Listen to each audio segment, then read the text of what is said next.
Hi everyone, it's Matt from The Pen Habit, and I'm glad to be back for another video. It's been a little while since I've done one. Things have been busy, as they often get to be, and I figured I'd take a break while I let the mud on the new drywall I just installed dry and do a little pen video. So today we're going to be talking about a pen from a company that I've not had experience with before, and I don't think a lot of people have had experience with them yet, but I wanted to share my experiences with you. So today's pen is the Fountain Pen Revolution, heretofore known as FPR Triveni or Triveni. I'm not sure exactly how it's pronounced. Triveni. And Fountain Pen Revolution is a company that sells Indian-made pens. There aren't a lot of companies that do that. If my understanding of the setup is correct, they're based in the United States, but he has worked in India. The gentleman who owns the company has worked in India and has the pens drop shipped from India to wherever the orders come in from. So you can get as many pens as you want. It's $6 shipping. They'll ship pretty much all over the world. And this is the Acrylic Triveni pen. Now, let's start off by, let me just show you this. The acrylic on this pen is really quite stunning. It's just a beautiful, beautiful acrylic. A lot of depth, a lot of iridescence and pearlescence in the material itself. So it's a very, very pretty looking pen. But like most of the pens in the FPR catalog, it's pretty inexpensive. So the acrylic version of this pen is $34, I believe, is what they're selling it for, which is not much for a fountain pen. And while I appreciate a good value, sometimes there's a difference between getting something cheap and getting something well made at a good price. And there are a few things about this pen that I'm not totally in love with, and so we'll go over those in just a little bit. First, the stats on the pen. So it is a very light pen. It's only 10 grams in weight without the cap on, and 16 with the cap. So even posted, it's a very, very lightweight pen. It has 10 millimeter wide section, which is generally a pretty standard section size, and a 12 millimeter barrel. So the step up between the section and the barrel is pretty minor. It actually flows quite gradually between the section. You can see between the section right up into the barrel.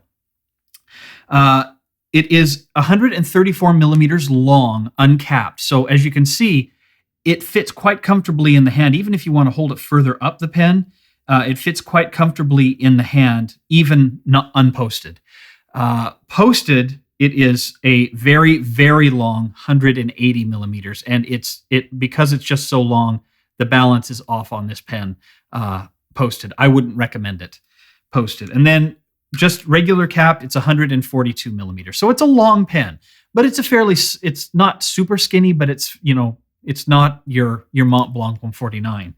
So it's not a big chunky pen. The pen comes with, it's a cartridge converter pen or an eyedropper pen. It can be converted into an eyedropper, and it comes with this style of converter, this plunger style of converter. Now, I personally don't care for this style of converter. I have been told that this pen will take standard international converters. I tried a couple on the pen, and I couldn't get my converters to fit on this pen. They wouldn't seat firmly. So what I did instead is converted it to an eyedropper. And this actually comes eyedropper ready. So for those who aren't familiar, eyedropper pens, you just basically pour the ink or drop the ink into the barrel itself. And what keeps the ink from leaking out is the threads are greased. They come pre-greased with a silicone, 100% silicone grease. And so you can just fill the barrel with ink. Now, this pen will hold 4 or 5, maybe even 6 milliliters of ink. It will hold a lot of ink. So that's one thing to keep in mind. If you need a pen with a very prodigious capacity, this is one you might want to look at. The other thing I'll talk about, comes with a pretty standard plastic feed and a number 5 nib, and the nib is it's very lightly ornamented and says FPR. I ordered a fine italic nib The nib that came on the pen was a fine nib, but I don't believe it was a fine italic nib. So that may have just been a little snafu in the order. But I also ordered several other nibs to try out on this pen. I ordered the medium, and I ordered a broad as well. And or a flex nib, excuse me. You can get a steel flex nib on these pens as well. I haven't tried the flex nib, but the fine nib and the medium nib were exceptionally scratchy, almost to the point of unusability. So with an inexpensive pen, that's something I kind of just expect. I don't expect that it's going to have this amazing out-of-the-box perfect writing experience. So I did some adjustments on the nib, made sure the tines were in alignment, ran it over some micro mesh, and it actually writes quite nicely now.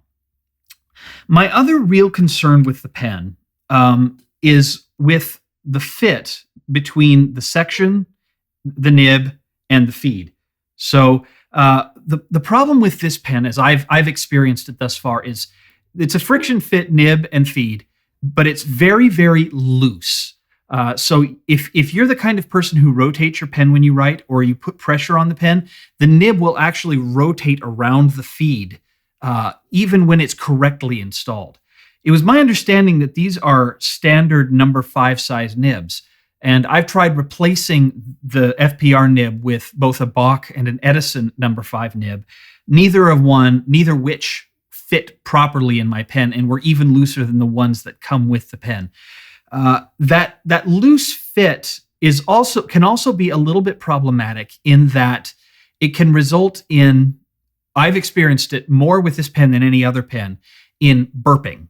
So for those not familiar with the term, if you have an eyedropper pen, you fill the barrel with ink, your pen's stored like this, you hold it, and it warms up due to the heat of your hand. If there's air in the back of the pen, as it heats up, it's going to create pressure and actually force ink out and cause it to burp a big blot of ink on the page. I've had it happen to me, and I've had it happen to a couple of other people who have used the pen. Now, I don't know if that's simply because it is an eyedropper, or if there is some additional issue with the fact that the feed and the nib are so loose in the section that it's just kind of, there's nothing to keep that burp from coming out and allowing the pressure to build up a little bit naturally on the inside. So those are, then one last little concern I have with the pen, and I'll see if I'll try to do a picture of this if you can see it here on the video. But the end of the clip here, which is quite loose and feels pretty flimsy, is just stamped. It's stamped in kind of a pattern like that. And they fold the nib up and around to make kind of a ball on the end. It's not actually a ball on the end of the clip.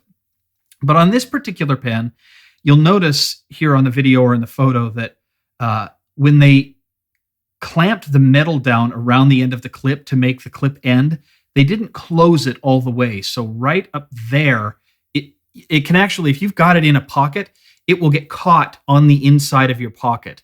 Or, for instance, I have an Aston pen case that I use to carry my pens back and forth from work, and it gets caught on the little rubber strap that holds the pen in place.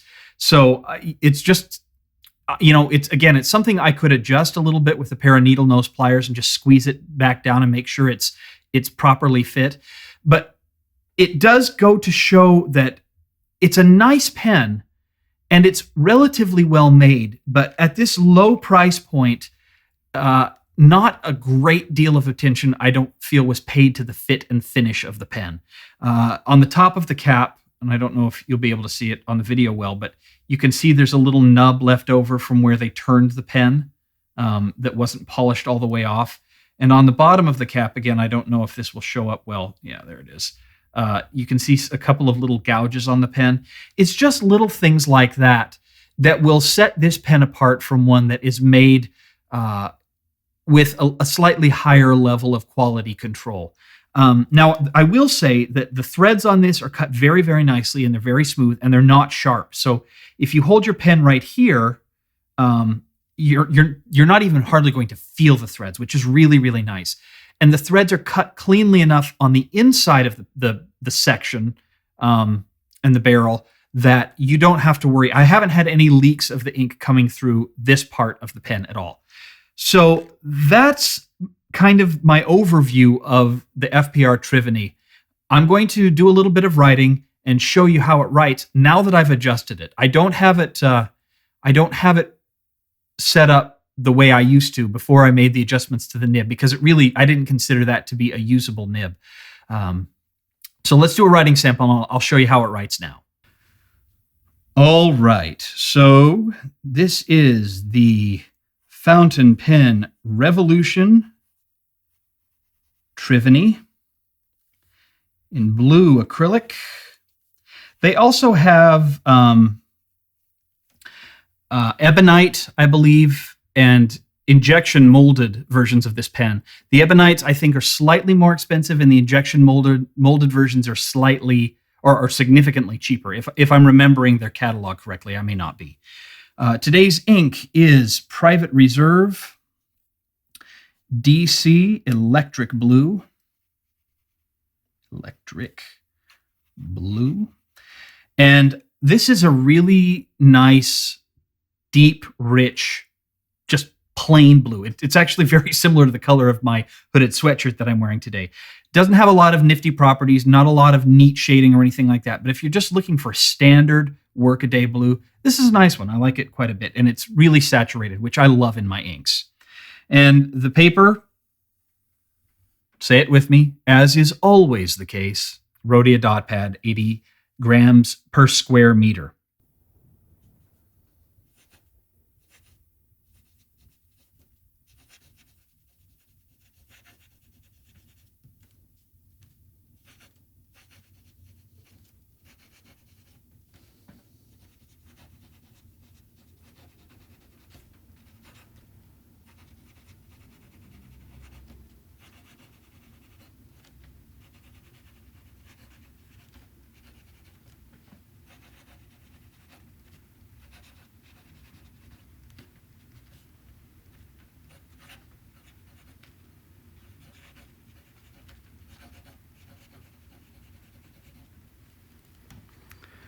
All right, so nice little Douglas Adams quote there, and that's supposed to be an L, not a D.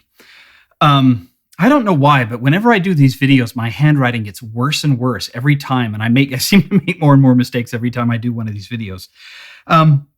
So once I adjusted the nib on this, it's a very pleasant pen to write with now. The ink flow is just as steady as a rock. I've written pages and pages and pages of letters on very absorbent paper, I might add, and I've never had this pen choke or not be able to keep up as an eyedropper pen. The ink flow is quite nice. In fact, if I'm getting toward the end of my ink here, so it's not as prodigious as it was when I first did it, but you can see it's a nice, moderately wet line. Now, I will say this nib is a medium, and I'm going to put that in air quotes, because even though it says it's a medium, this writes finer than some of the Japanese style fines I've seen. In fact, I saw almost no difference between the fine nib and the medium nib that I got for this pen. They both appear to have an exceptionally fine, almost extra fine line. So just be aware of that if you're going to order one of these pens. Order a size larger than you think you want, because these nibs will run smaller than what you might think of in terms of a standard nib size. I'm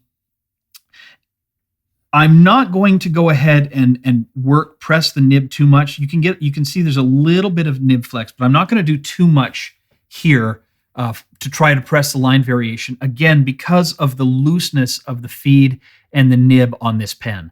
I'm afraid that if I push too hard, it will cause them to rotate out of alignment, and I don't want to deal with that again. So just be aware that if you're the kind of person who writes with a really heavy hand, this pen may not be the right one for you. If you write with a light hand, which I will point out is how you are supposed to write with a fountain pen, it shouldn't be an issue. And I haven't had it on just my day-to-day regular writing. I haven't had it be an issue, but just be aware that it possibly could be. So in general, and of course we have to do our reverse writing. And it actually writes pretty well. in reverse, and that is certainly an extra fine. So if that's a fine, that's going to be an extra fine there. Well, that's a medium. That's what they call a medium. I would call a fine. That is an extra fine in my book. So overall, though, it's a nice pen. It's a very pretty pen, and it's quite striking. It's much longer than a lot of pens are, and so it'll feel very comfortable in the hand if you've got large hands to write without posting it. I don't like posting my pens, as I've mentioned repeatedly, so this works pretty well for me. And as a relatively inexpensive pen, this is one that I might dedicate toward some of those more troublesome inks. For example, Noodler's Bay State Blue, which is an ink I actually really like, but there are certain pens it's just not going to go into. So in cases like that, I might dedicate this to be my Bay State Blue pen. And because I can fill it all the way up, this will last me a month and I don't have to clean it out. And it's blue already, so if it gets stained a little bit, who cares? So yeah, it's a nice pen. I don't think I could say I love this pen, nor, to be fair, is it a pen I would probably turn to often. Just some of the little fit and finish things bug me. And they probably wouldn't bug a lot of people. I'm just really sensitive to that kind of thing, especially because I've spent a lot of time with some very, very nicely, relatively expensive pens. So by comparison, the errors on this pen, and error is even a strong word, some of the details on this pen stand out to me more than they might to someone who's just getting started. The other thing I'll say about this pen is I probably would not recommend it for someone just getting started in fountain pens unless that person is a tinkerer and they want to get started practicing how to grind nibs how to adjust and smooth nibs and do things like that. Because if you give this to someone who's never used a fountain pen and it burps up ink the very first time they use it, you've pretty much lost that person for fountain pen use forever. So it's been a little temperamental with me, and so it works great for what I will use it for, but it probably won't be an everyday carry pen. This will probably be the pen I fill with Bay State Blue or Noodler's Bad Blue Kingfisher, a permanent ink that I use to address letters and sign checks. That's probably what this pen will be used for me, and it'll just stay at home. So that has been my review and overview of the FPR Fountain Pen Revolution Triveni. If you have any questions, please put them in the comments below or send an email to penhabit@gmail.com. I do have several other pens from FPR coming up, so I haven't even inked them yet. I don't know if the issues I had with this one are an anomaly or if this is something you can expect from a lot of the pens. I don't know. So we'll see how that comes in future dates. But the one thing I will say is they're inexpensive. You really can't go wrong with a pen for $30, even if it's a pen that you just keep around the house to experiment with and play with. And the replacement nibs are $4. $4. So you can get you can get as many nibs as you want. I think some of them are even $3 if I'm remembering correctly. So if you want to use, this is a great pen if you want to learn how to smooth and adjust nibs because it writes beautifully afterwards. But all the nibs I've tested so far right out of the gate, I don't think they spent a lot of time on QC and processing, getting them ready to go. So that's my review. Thank you again for watching, and we'll see you here next time on The Pen Habit. Bye.